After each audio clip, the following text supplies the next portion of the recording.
Estuve muerta 12 minutos cruzando la frontera venezolana, y lo que Jesús me mostró sobre esos pastores famosos, que todos admiraban, me dejó helada. Estaban siendo rechazados en el cielo. Mi nombre es Rosalía Mendoza, y si me hubieran dicho hace 2 años que terminaría contando esta historia, jamás lo habría creído. Pero aquí estoy, viva por un milagro que desafía toda lógica médica, con un testimonio que cambiará tu forma de ver la fe para siempre. Todo comenzó en Barquisimeto, estado Lara, Venezuela, en el barrio La Caruceña, donde nací y crecí entre calles polvorientas, música de gaita en diciembre y el olor a arepas recién hechas que mi abuela preparaba cada mañana. Era maestra de primaria en la Escuela Básica Simón Rodríguez, un trabajo que amaba con todo mi corazón. Enseñar a leer a los niños del barrio, verlos sonreír cuando entendían una lección de matemáticas, era mi propósito en la vida. Pero Venezuela, mi amada Venezuela, comenzó a desmoronarse ante nuestros ojos como un castillo de arena bajo la marea. El año 2024 marcó el punto de quiebre definitivo. La inflación galopante convirtió nuestros salarios en papel sin valor. Mi sueldo mensual como maestra, que antes alcanzaba para mantener dignamente a mi hijo Mateo y a mí, de repente no servía ni para comprar 2 kilos de harina pan. 2 kilos. ¿Pueden imaginarlo? Trabajar un mes completo, despertar a las 5 de la mañana, caminar 1 hora hasta la escuela porque no había transporte público confiable, enseñar a 40 niños en un salón sin ventiladores bajo el calor infernal de Barquisimeto, para al final del mes recibir un salario que apenas compraba la harina para hacer arepas durante 1 semana. Las colas para conseguir comida se volvieron interminables. Recuerdo pasar 5, 6, hasta 7 horas esperando en el sol del mediodía frente al mercal de la avenida Rotaria, con Mateo de la mano, él con apenas 8 años preguntándome por qué no podíamos simplemente ir al supermercado como antes. ¿Qué le respondes a un niño cuando ni tú misma entiendes cómo tu país se convirtió en esto? Mateo es mi luz, mi razón de seguir respirando. Su padre nos abandonó cuando tenía 2 años. Se fue prometiendo volver con dinero desde Colombia y jamás regresó. Así que siempre fuimos él y yo contra el mundo. Mateo heredó mis ojos oscuros, pero la sonrisa de su padre. Esa sonrisa que iluminaba cualquier habitación. Era un niño brillante. Le encantaban los dinosaurios y soñaba con ser paleontólogo. Me rompía el alma verlo adelgazar semana tras semana, ver cómo sus costillas comenzaban a marcarse bajo su camiseta del Deportivo Lara, que le quedaba cada vez más grande. Una noche de marzo de 2025, lo encontré llorando en su cama, abrazando su estómago. Me dijo que le dolía mucho, pero yo sabía la verdad. No era dolor, era hambre. Hambre real, de esa que perfora las entrañas y no te deja dormir. Esa noche tomé la decisión más difícil de mi vida. Mi madre, Esperanza Mendoza, vivía con nosotros en nuestra pequeña casa de bloques sin frisar en La Caruceña. Tenía 68 años y sufría de diabetes avanzada. Sin insulina disponible en los hospitales públicos y sin dinero para comprarla en el mercado negro a precios imposibles. Su salud se deterioraba día a día. Verla perder peso, ver cómo sus piernas comenzaban a hincharse por la falta de medicamento, era una agonía lenta que me destrozaba por dentro. Una tarde, sentadas en el patio trasero bajo el mango que plantó mi abuelo, me tomó la mano con sus dedos temblorosos y me dijo algo que jamás olvidaré. Hija, tienes que irte. Llévate a Mateo antes de que sea demasiado tarde. Yo ya viví mi vida, pero ese niño merece un futuro. Intenté protestar, decirle que no podía abandonarla, pero ella puso su mano sobre mi boca y con lágrimas rodando por sus mejillas arrugadas susurró: Si me amas, vete. Lleva a mi nieto donde haya esperanza. Comencé a vender todo. La nevera vieja que ya no servía de mucho sin electricidad constante. El televisor que fue el orgullo de mi padre cuando lo compró en los años 90. Mis joyas de matrimonio que guardaba como tesoro, los muebles de la sala, hasta los libros de mi pequeña biblioteca personal que había coleccionado durante años. Cada objeto vendido era un pedazo de mi historia que desaparecía, pero necesitaba reunir aunque sea algo de dinero para el viaje. Logré juntar $1,200 americanos, una fortuna en bolívares, pero apenas suficiente para intentar llegar a Colombia y soñar con seguir más allá. En el barrio conocí a otras mujeres en mi misma situación. Yulimar Acosta, una enfermera de 32 años con 2 hijas gemelas de 6 años, Sofía y Valentina, que habían comenzado a desmayarse en la escuela por desnutrición. Andreina Sánchez, vendedora de arepas en el mercado de Palo Negro que ya no tenía que vender porque no conseguía harina. madre de un adolescente de 14 años llamado Carlos, que había dejado de estudiar para buscar metal en las calles. Y Luz Marina Pérez, contadora que perdió su empleo cuando la empresa donde trabajaba cerró, con una bebé de 2 años llamada Camila, que lloraba de hambre cada noche. Nos reuníamos en casa de Yulimar después del atardecer, cuando el calor del día cedía un poco, y planificábamos nuestra ruta. Habíamos escuchado de las caravanas migratorias, de los cientos de miles de venezolanos que caminaban hacia Colombia, Ecuador, Perú, Chile, buscando simplemente sobrevivir.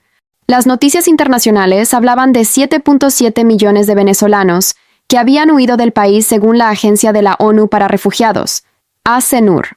7.7 millones. 1 de cada 4 venezolanos había abandonado su patria. Éramos un éxodo bíblico moderno. Familias enteras con niños en brazos cruzando montañas y ríos, durmiendo en las calles, mendigando comida, todo por una oportunidad de dignidad. Decidimos viajar juntas, formar nuestra propia pequeña caravana de madres, protegiendo a nuestros hijos. Había seguridad en los números, y sobre todo, había consuelo en no estar solas en este camino aterrador hacia lo desconocido. La noche antes de partir, me arrodillé junto a la cama de mi madre. Ella dormía inquieta, su respiración irregular por la falta de medicinas. Acaricié su cabello gris y le susurré al oído todas las palabras de amor que no tuve el valor de decirle despierta.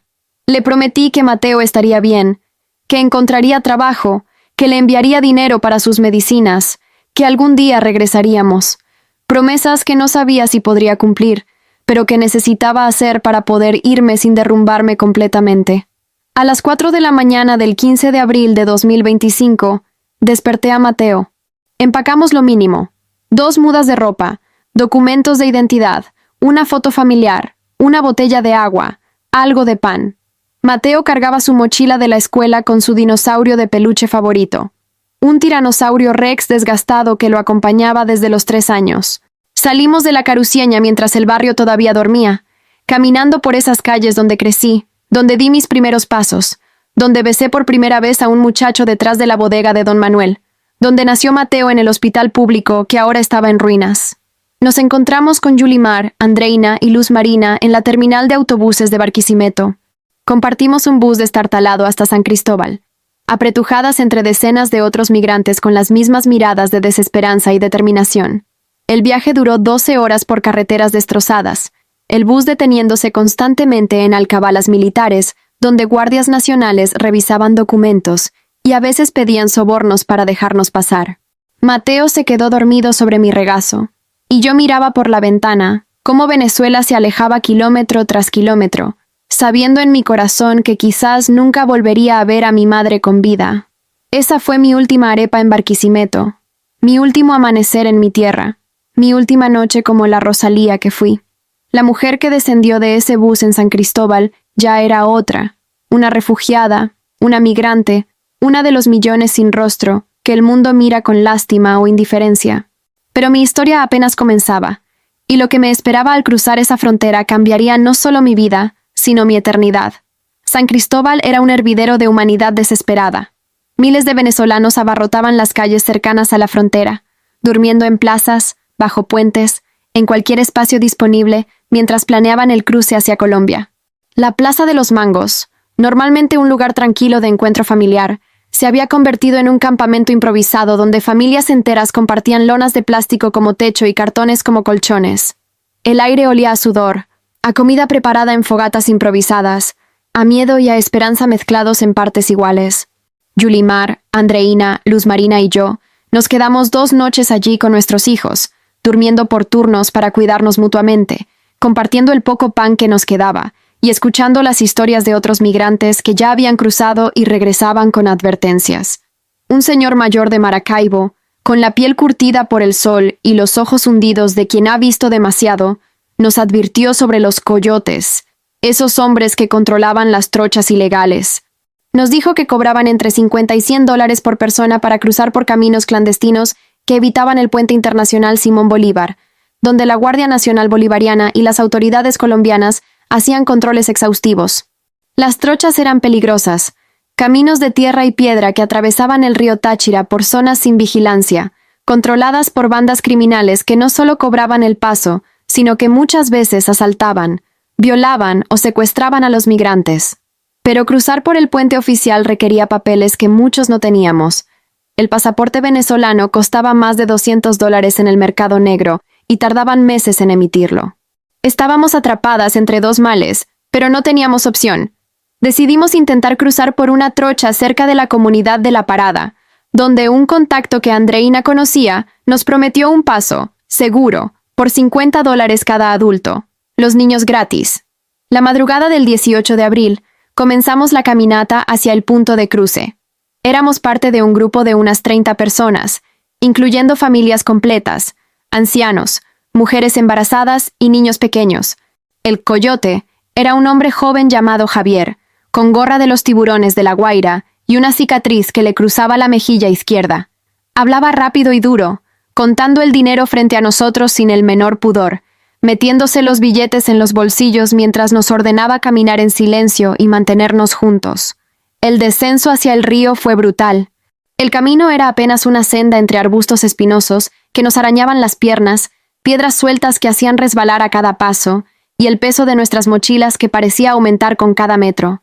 Mateo tropezó 2 veces y se raspó las rodillas, pero no lloró. Solo me miró con esos ojos enormes que pedían comprensión, y siguió caminando como el guerrero pequeño que estaba aprendiendo a ser. Cruzamos el río Táchira al amanecer, el agua café llegándonos hasta la cintura, la corriente más fuerte de lo que esperaba. Yulimar cargaba a sus gemelas, una en cada brazo.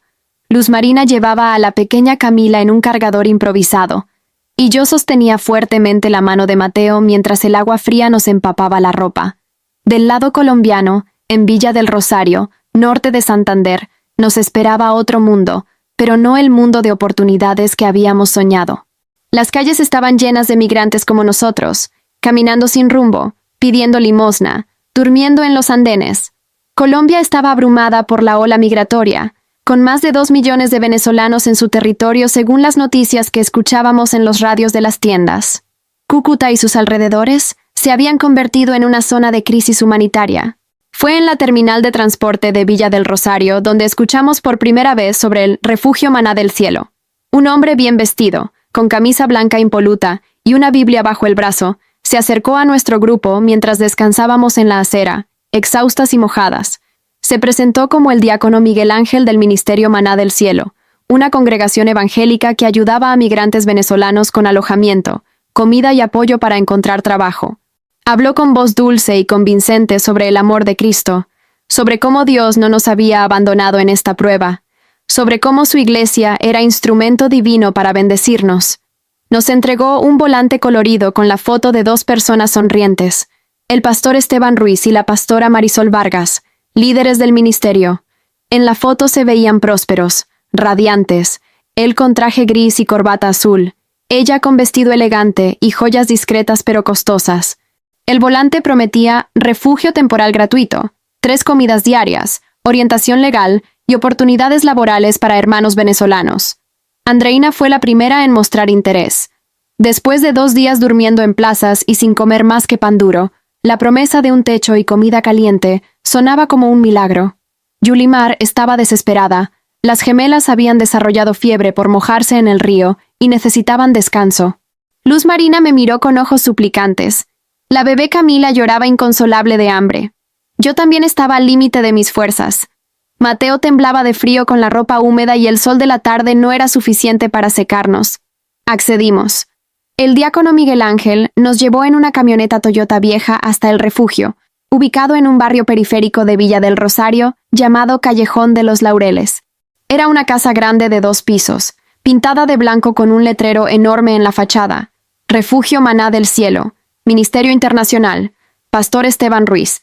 Dios proveerá tu milagro financiero. El primer día fue como un sueño. Nos dieron habitaciones compartidas con literas, sábanas limpias, nos permitieron bañarnos con agua caliente, algo que no había sentido en meses. Nos sirvieron sancocho de gallina, arroz, plátano maduro y jugo de mora. Mateo comió hasta que su barriguita se hinchó, y por primera vez en semanas lo vi sonreír genuinamente. Esa noche nos reunieron en un salón grande decorado con afiches de versículos bíblicos y banderas de Colombia y Venezuela entrelazadas. Allí conocimos personalmente al pastor Esteban Ruiz y la pastora Marisol Vargas. Él era un hombre de unos 45 años, alto, robusto, con cabello engominado hacia atrás y una sonrisa de vendedor de carros usados. Hablaba con acento costeño colombiano, gesticulando ampliamente, su voz atronadora llenando el salón. Ella era más joven, quizás 38, delgada, maquillada perfectamente, con extensiones de cabello rubio y uñas de acrílico decoradas. Usaba un vestido ajustado de marca que reconocí porque mi hermana, cuando teníamos dinero, soñaba con comprar uno así. El pastor Esteban comenzó el culto con alabanzas pentecostales, música fuerte con tambores y guitarras eléctricas, todos de pie aplaudiendo y cantando. Luego vino el mensaje, una prédica sobre prosperidad que me hizo sentir incómoda desde el principio. Citaba versículos fuera de contexto sobre bendición financiera, sobre cómo Dios quería que fuéramos ricos, sobre cómo la pobreza era una maldición que podíamos romper con fe y con siembra. Explicó que sembrar significaba dar ofrendas generosas a la obra de Dios, específicamente a su ministerio, y que Dios devolvería 30, 60 o 100 veces lo sembrado. Mis alarmas internas comenzaron a sonar. Yo había crecido en una iglesia bautista tradicional en Barquisimeto, donde mi abuela me enseñó que el evangelio era sobre salvación por gracia, no sobre hacerse rico. Pero estaba cansada, confundida, y las demás familias parecían convencidas. Algunos lloraban emocionados, gritando, «Amén» y «Gloria a Dios». Al final del culto, la pastora Marisol hizo el llamado a la ofrenda. Explicó con lágrimas fabricadas que mantener el refugio costaba mucho dinero, que necesitaban pagar luz, agua, comida, y que Dios pondría en nuestros corazones dar según nuestra fe. Pasaron canastas y la presión social era inmensa. Vi familias que claramente no tenían nada a sacar billetes arrugados de sus bolsillos. Yulimar, sentada a mi lado, sacó $20 de los pocos que le quedaban. Andreina dio 15. Luz Marina, con lágrimas, dio 10. Yo sentí el peso de todas las miradas y, avergonzada, saqué $50 de mi escondite secreto en el sostén. $50 de los 1,200 que había juntado vendiendo mi vida entera. El pastor Esteban recibió las canastas con una sonrisa triunfal y oró pidiendo que Dios multiplicara nuestras semillas. Los siguientes días revelaron la verdadera naturaleza del refugio. Nos despertaban a las 5 de la mañana para el servicio voluntario, que resultó ser trabajo no remunerado limpiando la casa, cocinando para todos, lavando los carros personales de los pastores, un Mercedes-Benz negro para él, una camioneta Chevrolet Tahoe blanca para ella, vehículos que costaban más de $100,000 cada uno, estacionados en la entrada mientras nosotros trabajábamos gratis. Los cultos eran obligatorios, 3 veces al día, cada uno con su respectiva ofrenda. Si no dabas, te miraban con desprecio, te acusaban de falta de fe o de ser tibio espiritualmente. Descubrí que llevaban un registro meticuloso de cuánto daba cada familia, y quienes daban más recibían mejor comida y mejores habitaciones. Pero lo peor fue lo que Andreina me contó llorando una noche en el baño compartido. El pastor Esteban la había llamado a su oficina privada en el 2º piso, supuestamente para consejería espiritual. Una vez allí, con la puerta cerrada, le insinuó que si necesitaba ayuda especial para conseguir trabajo, él tenía contactos importantes, pero ella debía mostrar gratitud de manera especial. Andreina entendió perfectamente lo que insinuaba y salió corriendo. No fue la única. Otras 2 mujeres del refugio compartieron historias similares. La pastora Marisol, por su parte, convencía a hombres jóvenes de darle acceso a sus cuentas bancarias para administrar sus bendiciones, robándoles los pocos ahorros que tenían. Todo esto mientras predicaban desde el púlpito sobre santidad y condenaban a los pecadores al infierno. Yo había entregado ya $200 en ofrendas durante 2 semanas, dinero que necesitaba desesperadamente para seguir mi viaje. Una noche tomé la decisión de irnos. Convencí a Yulimar, Andreina y Luz Marina de que este lugar no era de Dios, que estábamos siendo explotadas. Planeamos escapar al amanecer hacia Cúcuta, donde habíamos oído de trabajos reales en restaurantes y casas de familia. Pero antes de poder irnos, el destino, o quizás Dios, tenía otros planes para mí. Un plan que involucraría la muerte, un encuentro sobrenatural y una revelación que expondría la verdadera cara de estos lobos vestidos de ovejas. La madrugada del 5 de mayo de 2025, salimos del refugio Maná del Cielo antes de que amaneciera. Dejamos una nota de agradecimiento para no levantar sospechas, aunque por dentro sabíamos que estábamos escapando de una prisión disfrazada de iglesia. Yulimar, Andreina, Luz Marina y yo caminamos con nuestros hijos por las calles vacías de Villa del Rosario hacia la carretera que conectaba con Cúcuta. Habíamos conseguido información de una señora colombiana que limpiaba en el refugio, doña Berenice, quien nos habló de una familia en el barrio La Libertad de Cúcuta que necesitaba empleadas domésticas y niñeras. No era el sueño que habíamos imaginado cuando salimos de Venezuela, pero era trabajo honesto, con salario real, sin manipulación espiritual. La esperanza comenzaba a renacer en nuestros corazones agotados. El problema fue que doña Berenice también nos había dicho que había más oportunidades en Pamplona, una ciudad más pequeña en las montañas de norte de Santander, a unas 3 horas en bus desde Cúcuta. Allí había fincas cafeteras que contrataban trabajadores venezolanos, pagaban mejor y daban alojamiento incluido. La tentación era grande.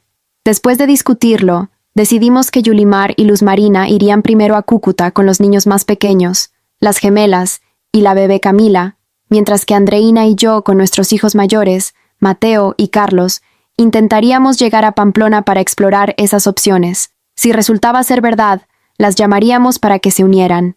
Si era otra decepción, regresaríamos a Cúcuta. Nos abrazamos en la terminal de transportes de Cúcuta, prometiéndonos mantener contacto por WhatsApp, y nos separamos con lágrimas pero también con una determinación renovada. Andreina, Carlos, Mateo y yo no teníamos dinero suficiente para pagar los 4 pasajes de bus a Pamplona. El pasaje costaba 30,000 pesos colombianos por persona, unos $8, y solo teníamos para 2 pasajes.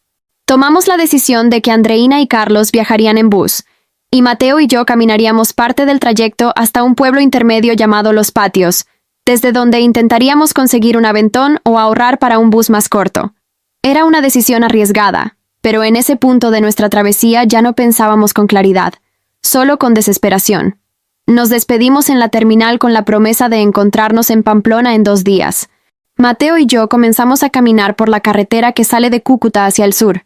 Era una vía de doble calzada, con tráfico constante de camiones de carga, buses intermunicipales y carros particulares. El sol de la mañana era misericordioso aún. No había alcanzado su punto más cruel del mediodía. Mateo caminaba a mi lado con su mochila de dinosaurios, hablándome sobre cómo cuando llegáramos a una finca, él ayudaría recogiendo café, cómo me cuidaría, cómo seríamos felices.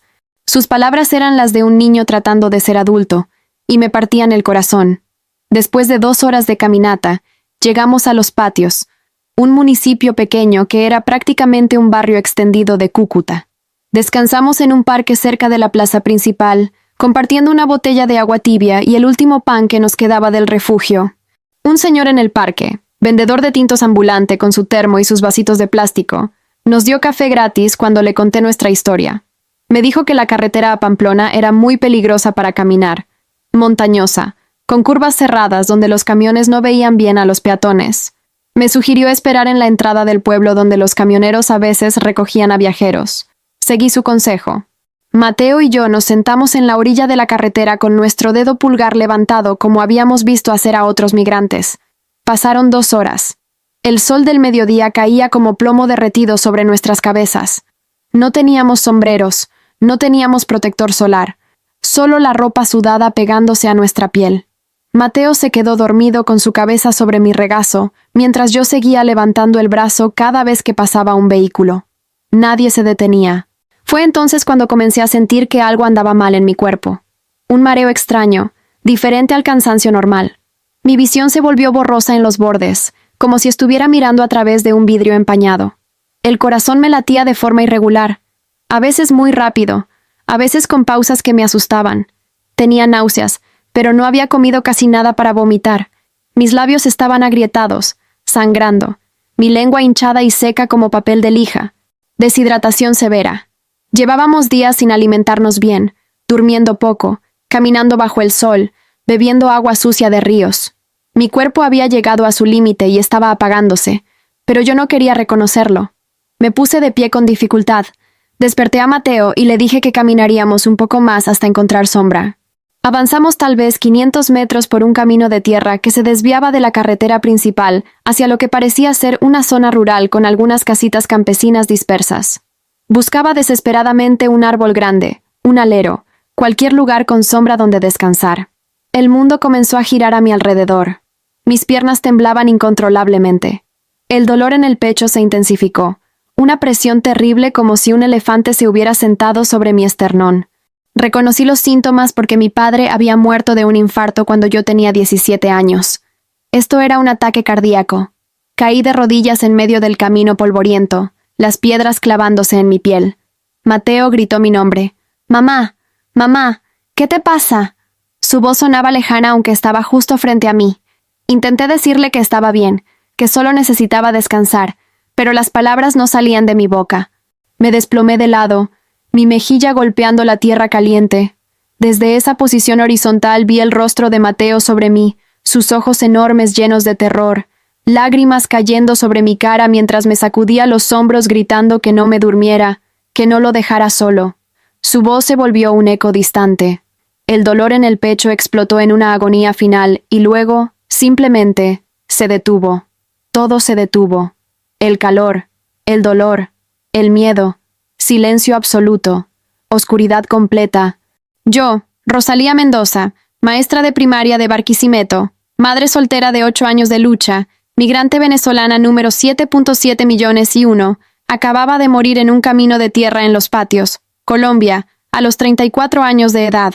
Pero la muerte no fue el final. Fue el principio de algo que jamás podré explicar completamente con palabras humanas.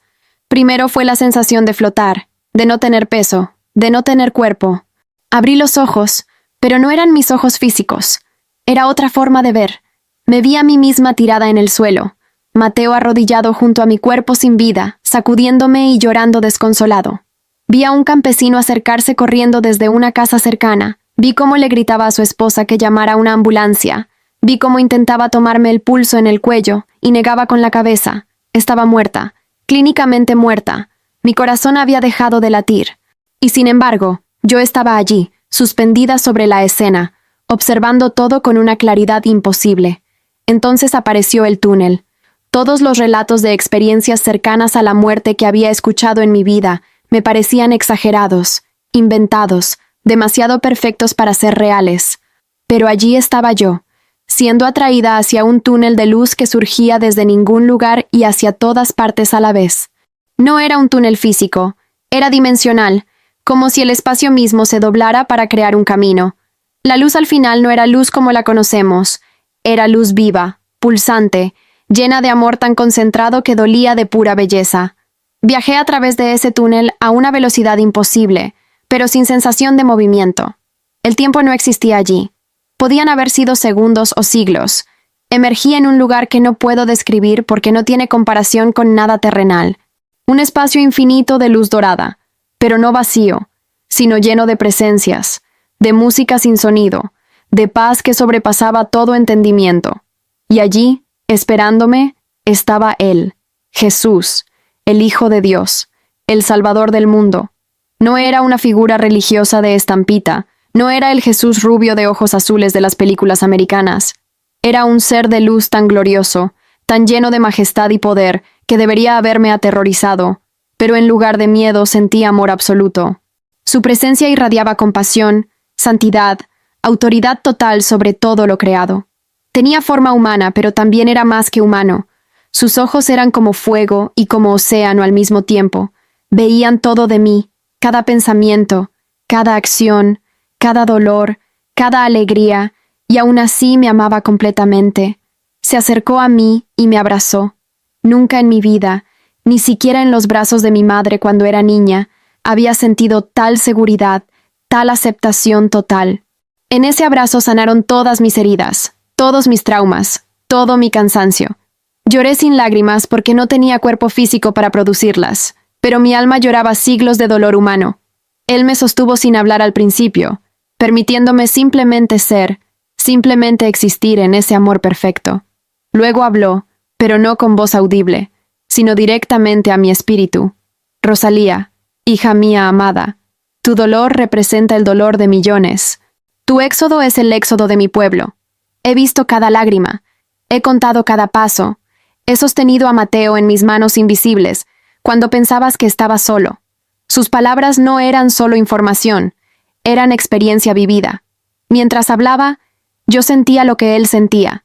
Sentí el dolor de cada venezolano caminando por trochas, de cada madre vendiendo su cuerpo para alimentar a sus hijos, de cada anciano muriendo de hambre en Caracas, de cada niño cruzando ríos helados en la frontera sur de Estados Unidos.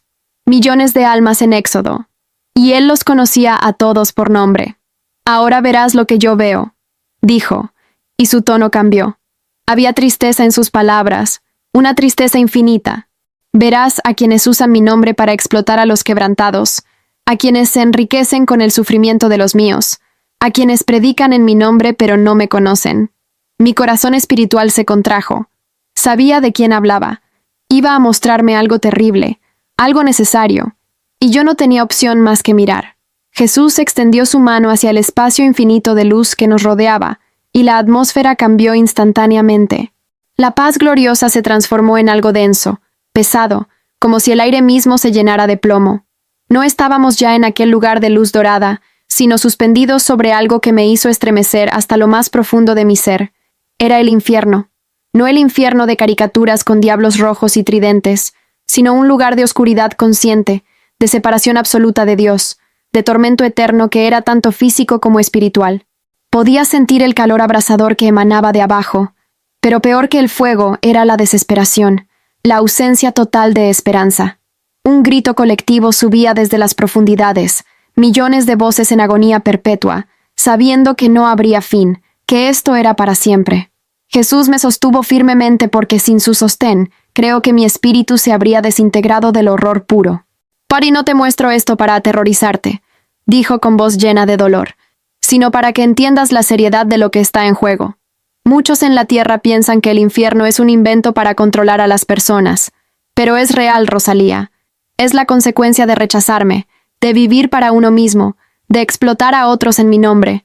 Entonces señaló hacia abajo, y mi visión espiritual se enfocó en dos figuras específicas entre los millones de condenados. Las reconocí inmediatamente, aunque apenas podía creer lo que veía. Pastor Esteban Ruiz y Pastora Marisol Vargas. Estaban en un sector del infierno que parecía estar reservado específicamente para líderes religiosos falsos. Jesús me explicó sin que yo preguntara, leyendo mi mente. Los que conocieron mi palabra y la usaron para su propio beneficio, los que engañaron a los pequeños en mi nombre, reciben un juicio más severo. Está escrito: «Pero el que haga tropezar a uno de estos pequeños que creen en mí, mejor le sería que se le atase al cuello una piedra de molino y que se le hundiese en lo profundo del mar». Mateo capítulo 18, verso 6. Las palabras resonaban con autoridad absoluta. No era Jesús siendo cruel, era Jesús siendo justo. La justicia perfecta que ningún ser humano puede comprender completamente porque estamos acostumbrados a la injusticia. Pastor Esteban Ruiz ya no llevaba su traje gris elegante, ni su sonrisa de vendedor. Estaba desnudo espiritualmente, todas sus máscaras arrancadas, revelando lo que realmente era por dentro. Su forma en el infierno reflejaba su verdadera naturaleza, retorcida, egoísta, llena de lujuria y avaricia. Gritaba pidiendo misericordia, pero sus gritos se perdían en el clamor de millones. Estaba encadenado no con cadenas físicas, sino con las consecuencias de sus propias acciones. Cada persona que había explotado, cada mujer que había acosado, cada dólar que había robado de ofrendas, todo formaba cadenas invisibles pero reales que lo ataban en tormento.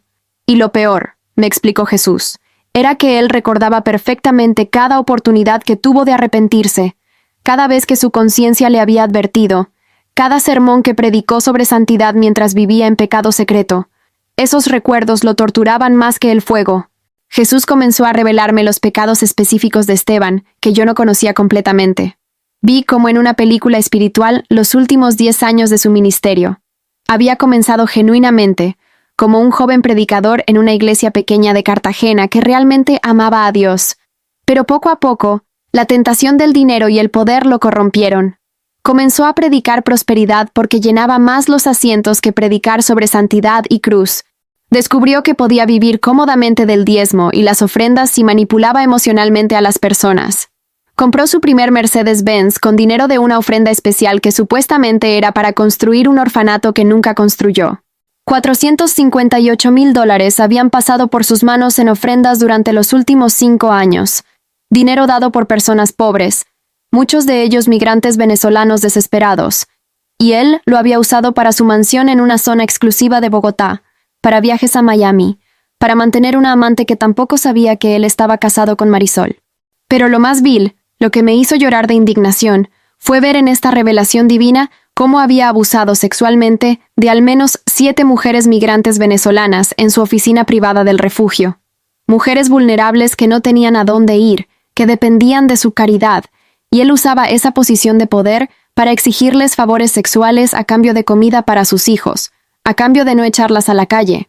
Una de esas mujeres había quedado embarazada, y él la había obligado a abortar, dándole dinero para una clínica clandestina y amenazándola con reportarla a migración si hablaba.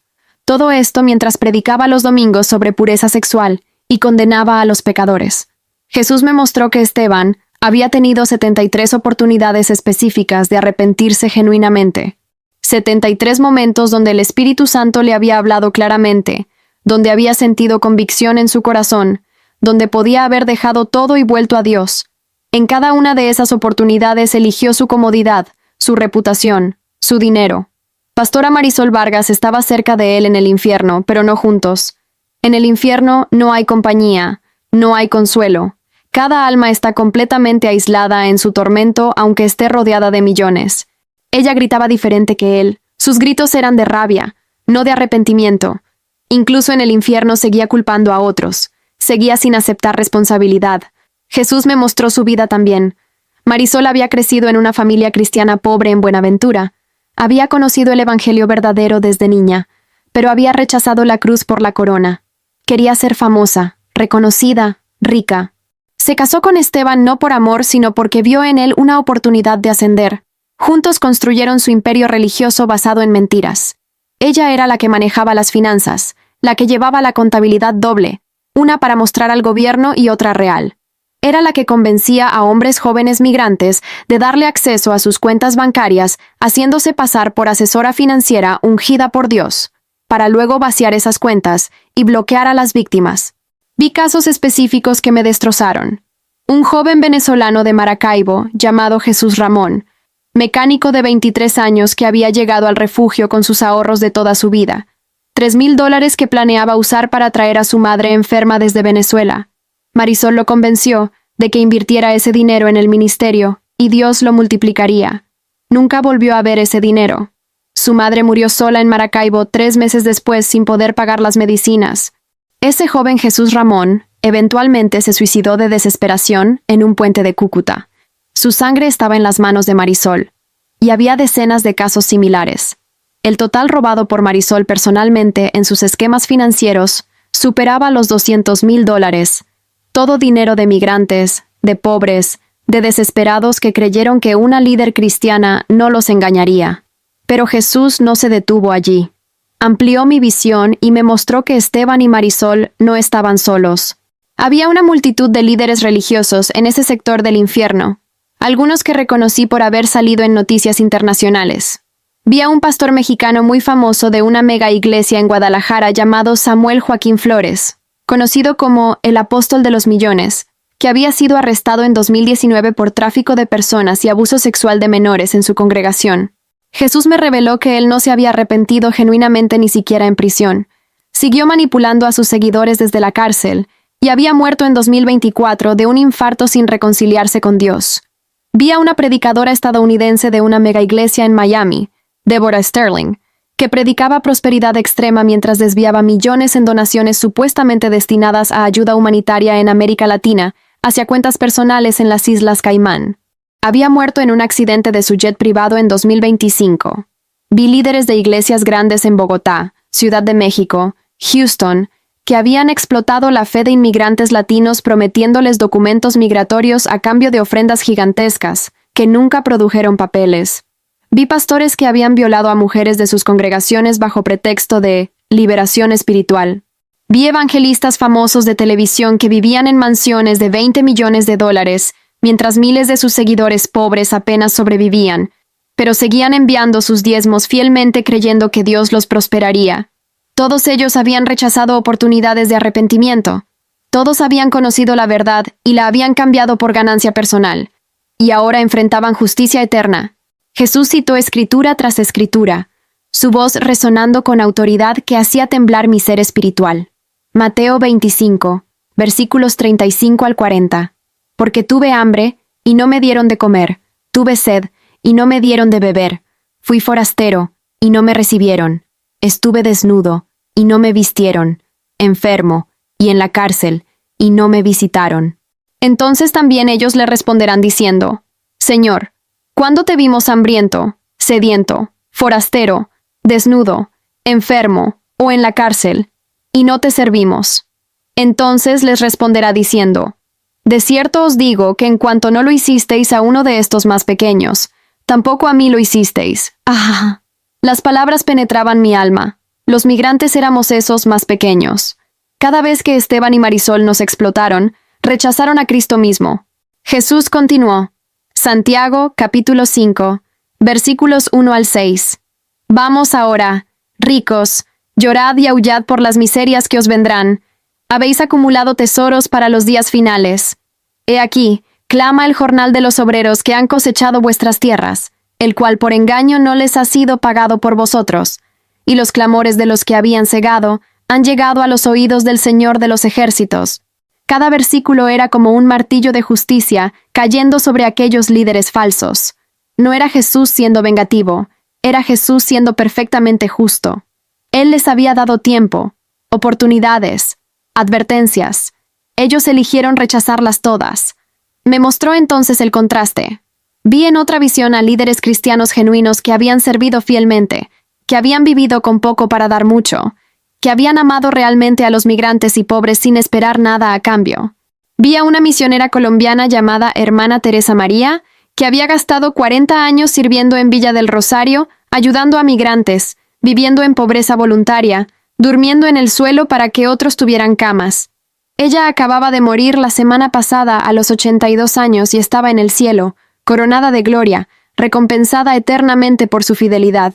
Vi a un pastor venezolano de Barquisimeto, Pastor Rubén Contreras, que había usado su propia casa como refugio para familias necesitadas durante la crisis, vendiendo sus pertenencias para alimentar a otros, predicando el evangelio puro sin pedir dinero. Él seguía vivo, anciano, pobre materialmente pero rico en fe. Jesús lo llamaba mi siervo fiel. La lección era clara como el cristal. El verdadero cristianismo no era un negocio, no era una plataforma para hacerse famoso o rico, no era manipular emocionalmente a personas vulnerables. El verdadero cristianismo era la cruz, era morir a uno mismo, era servir sin esperar recompensa terrenal, era amar genuinamente, especialmente a los más vulnerables, los huérfanos, las viudas, los migrantes, los pobres. Jesús me dijo con voz que contenía tanto amor como advertencia, Rosalía, te envío de regreso. Tu tiempo no ha terminado. Mateo te necesita. Pero más importante, mi pueblo necesita oír este mensaje. Necesitan saber que yo veo su sufrimiento, que yo juzgaré a los que los explotan y que el evangelio verdadero es gracia, no ganancia. Es servicio, no dinero. Es amor sacrificial, no manipulación. Asentí sin palabras, abrumada por la responsabilidad, pero también por la claridad de propósito que ahora ardía en mi espíritu. Iba a regresar, y nada volvería a ser igual. El regreso fue brutal. No fue como en las películas donde la persona despierta suavemente. Fue violento, doloroso, como si mi alma fuera lanzada de regreso a mi cuerpo por una catapulta invisible. Sentí cada átomo de mi ser físico reconectándose, cada terminación nerviosa encendiéndose simultáneamente en agonía. Mis pulmones se expandieron con un jadeo desesperado, succionando aire con tanta fuerza que dolía. Mi corazón se sacudió 1, 2, 3 veces antes de encontrar su ritmo errático. Abrí los ojos y el sol colombiano me cegó. Sonidos atronadores me bombardeaban, la sirena de la ambulancia, voces gritando órdenes médicas, el llanto histérico de Mateo llamándome una y otra vez. Un paramédico joven con uniforme verde se inclinaba sobre mí presionando mi pecho. Otro colocaba una máscara de oxígeno sobre mi rostro. ¡Tenemos pulso! ¡Tenemos pulso!, gritaba alguien con alivio en la voz. Me trasladaron en ambulancia al Hospital Universitario Erasmo Meos de Cúcuta.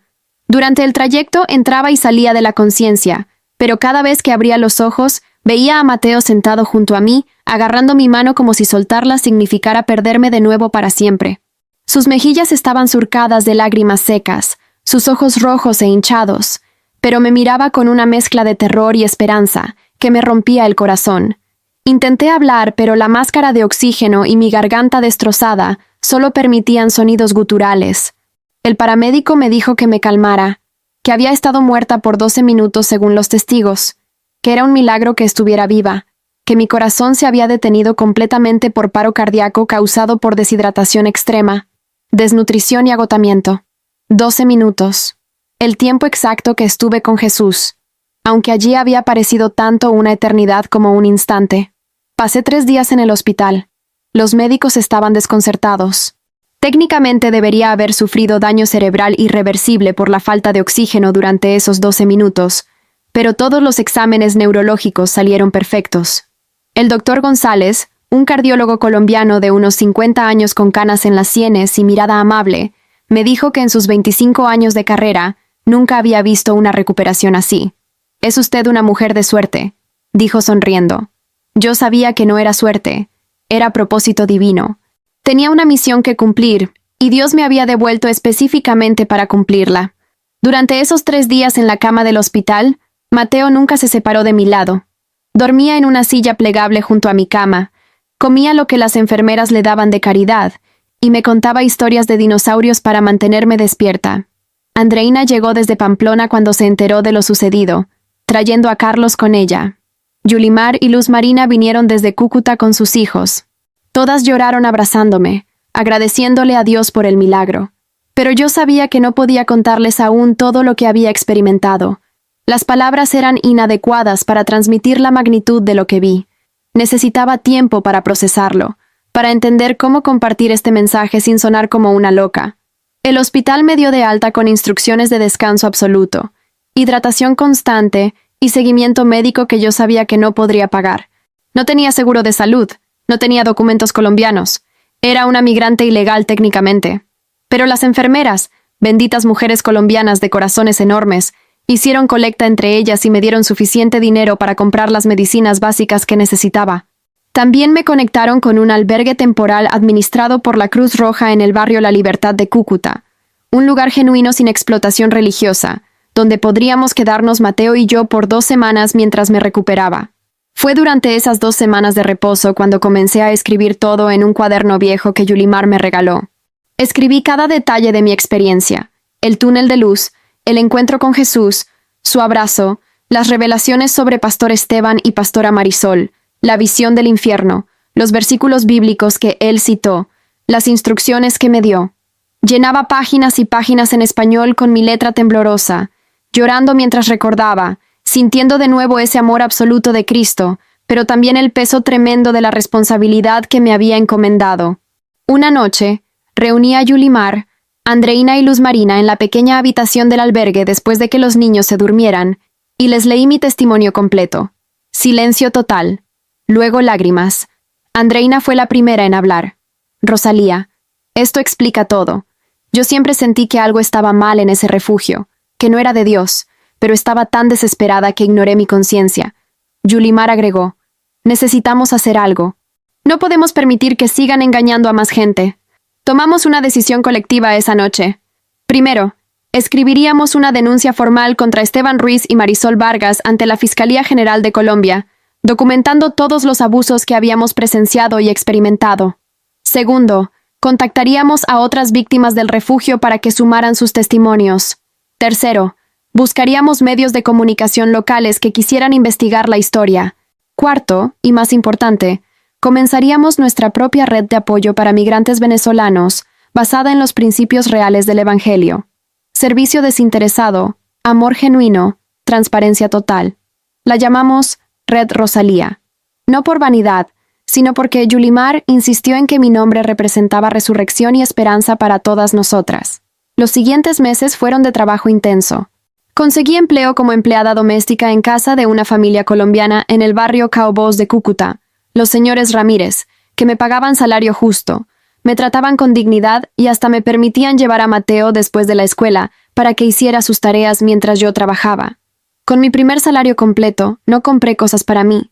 Compré ollas grandes, platos desechables y comida al por mayor. Cada sábado cocinábamos entre todas las mujeres de nuestra red, sancochos enormes, arroces con pollo, arepas, y repartíamos comida gratis a migrantes venezolanos en el Parque Santander de Cúcuta. Pero no era solo comida física, era también alimento espiritual. Mientras servíamos, hablábamos con las personas, escuchábamos sus historias, orábamos con ellos, les enseñábamos que Dios los amaba no por lo que podían dar, sino simplemente porque eran sus hijos.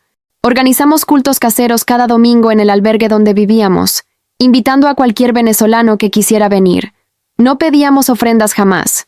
De hecho, poníamos un letrero en la entrada que decía, «Prohibido dar dinero. Este es un espacio de gracia gratuita». Enseñaba directamente de la Biblia que había comenzado a estudiar intensamente, especialmente las cartas de Pablo. Efesios capítulo 2, versículos 8 y 9, se convirtieron en nuestro fundamento. Porque por gracia sois salvos por medio de la fe, y esto no de vosotros, pues es don de Dios, no por obras, para que nadie se gloríe. Explicaba una y otra vez que la salvación no se compra con ofrendas, no se gana con buenas obras, es un regalo gratuito de Dios a través de la fe en Jesucristo. Que los pastores que predicaban que Dios te bendeciría financieramente, si dabas más dinero estaban tergiversando el Evangelio. Que el verdadero cristianismo se medía por el amor práctico, no por el tamaño de la iglesia o la riqueza del pastor. Nuestra denuncia ante la fiscalía comenzó a dar frutos. Un fiscal llamado Dr. Mauricio Estrada tomó el caso en serio, especialmente cuando logramos reunir testimonios de 23 familias venezolanas que habían sido explotadas en el refugio Maná del Cielo. El caso llamó la atención de un periodista de Noticias Caracol, Juan Pablo Hernández, quien hizo un reportaje investigativo de 20 minutos que se transmitió nacionalmente en Colombia. El reportaje mostraba nuestros testimonios, evidencia fotográfica de los lujos en que vivían Esteban y Marisol, mientras sus refugiados dormían hacinados, y documentos financieros que probaban el desvío de fondos. La presión mediática fue inmensa. 8 meses después de mi experiencia de muerte, en enero de 2026, Pastor Esteban Ruiz y Pastora Marisol Vargas fueron arrestados formalmente acusados de estafa agravada, abuso de confianza y trata de personas.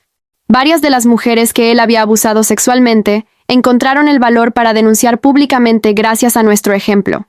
El día de su arresto, transmitido en vivo por las noticias, lloré. No de alegría vengativa, sino de alivio, porque Dios había cumplido su palabra. Justicia terrenal no cambiaba su destino eterno. Yo sabía dónde pasarían la eternidad, a menos que se arrepintieran genuinamente antes de morir. Pero al menos no podrían seguir destruyendo vidas. La red Rosalía creció exponencialmente. De 5 mujeres iniciales pasamos a 50, luego a 120. Hombres también se unieron, venezolanos que habían encontrado trabajo honesto y querían ayudar a otros. Creamos un sistema de apoyo comunitario donde quienes ya estaban establecidos ayudaban a los recién llegados con información sobre trabajos, vivienda, trámites migratorios legales, todo sin cobrar un peso. Los domingos nuestros cultos caseros tenían que hacerse en un parque porque ya no cabíamos en espacios cerrados. Entre 150 y 200 personas adoraban a Dios bajo los árboles de caucho del Parque La Victoria, cantando alabanzas acompañadas solo de guitarras donadas, sin estructuras costosas, sin diezmos obligatorios, solo gratitud pura. Compartí públicamente mi testimonio de muerte y resurrección docenas de veces. Algunos me creyeron inmediatamente, otros fueron escépticos, pero nadie podía negar el fruto de mi experiencia. Mi vida había cambiado radicalmente. Ya no vivía para mí misma, sino para servir a otros y glorificar a Dios. Mateo crecía viendo este ejemplo de fe en acción. Con 10 años ya ayudaba sirviendo comida en las jornadas del sábado, oraba por niños más pequeños, compartía sus juguetes con otros niños migrantes. Un día me dijo algo que nunca olvidaré. Mamá, cuando sea grande quiero ser como tú, ayudar a la gente pero de verdad, no como esos pastores falsos. Mi corazón casi explotó de orgullo y gratitud. Eventualmente, 3 años después, logramos el estatus de refugiadas legales en Colombia. Mateo entró a una buena escuela pública. Yo conseguí un trabajo mejor como asistente administrativa en una ONG que ayudaba a migrantes. Nunca nos hicimos ricos. Seguíamos viviendo modestamente en un apartamento pequeño de 2 habitaciones en el barrio chapinero de Cúcuta. Pero teníamos paz, teníamos propósito, teníamos comunidad, y sobre todo, teníamos esperanza verdadera no en prosperidad material sino en Cristo. Recibí noticias de Venezuela ocasionalmente. Mi madre había fallecido 6 meses después de mi partida. Murió en paz rodeada de vecinos que la querían. Lloré su pérdida, pero también tuve paz sabiendo que ella era creyente genuina y que algún día nos reencontraríamos en el cielo. Ahora, mientras escribo este testimonio final en 2028, Mateo tiene 12 años y la Red Rosalía ha ayudado a más de 2,000 familias venezolanas a establecerse dignamente en Colombia sin explotación. Hemos expandido a otras ciudades fronterizas, Arauca, Riohacha, Maicao. Cada célula de la red opera bajo los mismos principios: servicio gratuito, evangelio de gracia, transparencia total, amor genuino. Rechazamos donaciones de iglesias que predican prosperidad. Solo aceptamos ayuda de organizaciones que respetan nuestra misión. Y seguimos contando mi historia, no para hacerme famosa, sino para advertir contra los lobos vestidos de ovejas que existen en el mundo cristiano.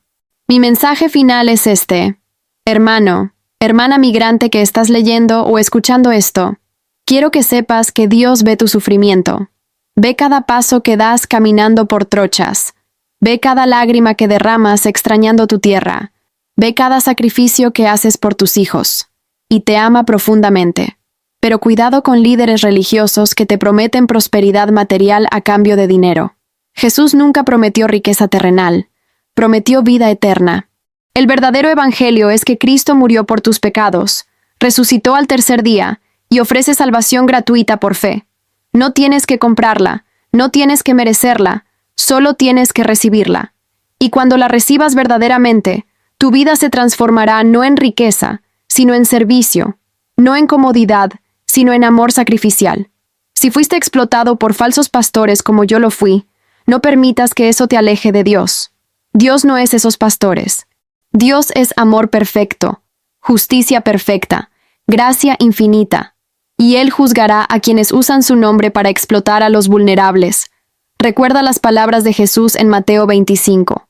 Cuando sirves al hambriento, al sediento, al forastero, lo sirves a Él.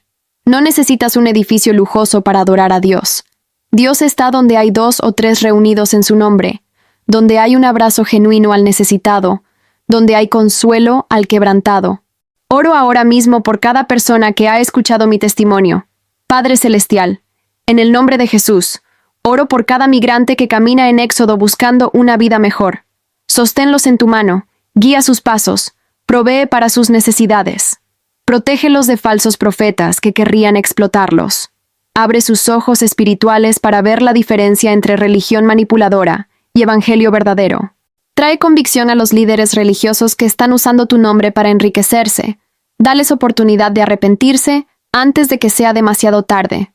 Y levanta más redes de apoyo genuino, más comunidades de amor real, más testimonios de tu gracia transformadora. En el nombre poderoso de Jesús. Amén. Mateo ahora habla de ser pastor cuando sea grande, pero un pastor diferente, uno que sirva, no que se sirva de otros. Y yo sé que con el ejemplo que ha visto, con la fe genuina que ha experimentado, él será parte de una generación que restaurará el verdadero significado del ministerio cristiano. Mi historia no terminó en aquel camino polvoriento de los patios donde morí por 12 minutos. Mi historia apenas comenzó allí. Porque Dios no está en edificios lujosos.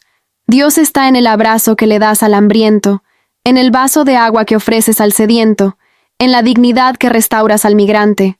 Esa es la verdad que vi del otro lado, y esa es la verdad que viviré hasta que Él me llame de regreso, esta vez para siempre. I've tried to draw my own way out, made my future full of doubt. Every plan I held so tight slipped away overnight. I fear the cost of letting go, afraid of paths I couldn't know. But every time I lost control, I found you closer to my soul. I don't need to see a road,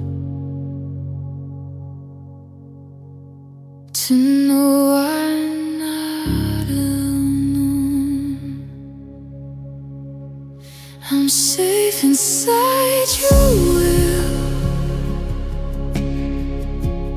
even when it's not my plan. I'm held beyond my understanding by your faithful hand. I don't fear what I can't see. I don't fly what you fulfill. No matter where this journey bends, I'm safe inside your will. I asked you why, I asked you when. Tried to rush what you were shaping then, but you don't hurry what is true. You complete what you pursue. You don't promise easy days. You promise you will stay. And somehow that is more than peace. It's everything I need. I don't choose my steps alone. You guide me as I go. I'm safe inside your will, even when it's not my plan. I'm hurt beyond my understanding by your faithful hand. I don't feel what I can't see.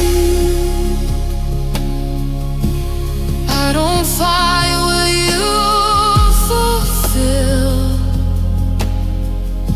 No matter where this journey bends, I'm safe inside your will. If the door is still closed tight, I will wait here through the night. Not because I understand, but because I trust your hand. If I lose what I held dear, I won't lose you standing near. Every path you lead me through is the safest place I know.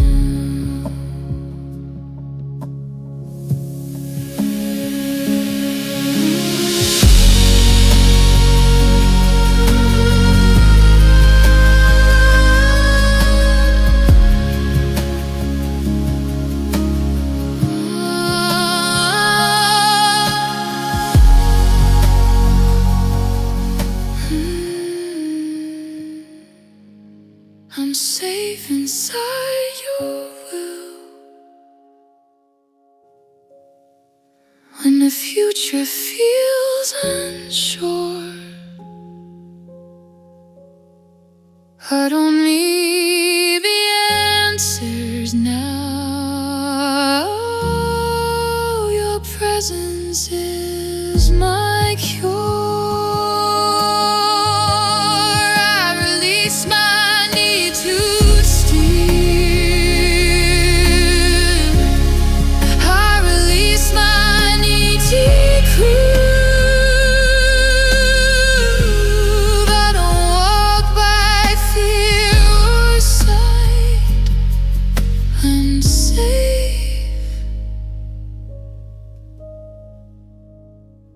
inside you.